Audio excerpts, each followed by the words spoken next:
السلام علیکم، S M news کے ساتھ میں ہوں احمد ندیم۔ خبروں کا سلسلہ بڑھاتے ہوئے خبر شامل کرتے ہیں چکوال سے۔ پاک شیرازی کرکٹ ٹورنامنٹ کا فائنل میچ میلہ گراونڈ چوا سیدن شاہ میں کھیلا گیا۔ میچ کے مہمان خصوصی راجہ ساجد اقبال تھے اور راجہ ساجد اقبال نے فتح حاصل کرنے والے ٹیم میں انعام بھی تقسیم کیے۔ اس پر مزید تفصیلات جانتے ہیں اپنے نمائندے مزمل اصغر سے۔ جی مزمل، بتائیے کیا تفصیلات ہیں آپ کے پاس؟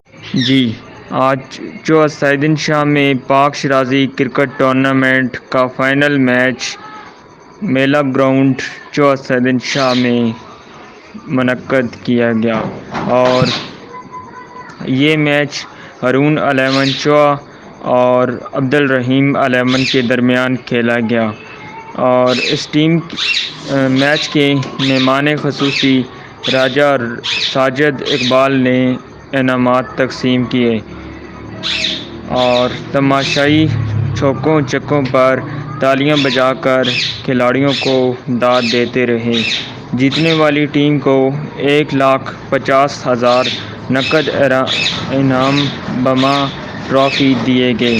News reporter Muzammil Asghar, S M news HD، جو سیدن شاہ۔ جی بہت شکریہ مزمل، ہمیں تفصیلات سے آگاہ کرنے کا۔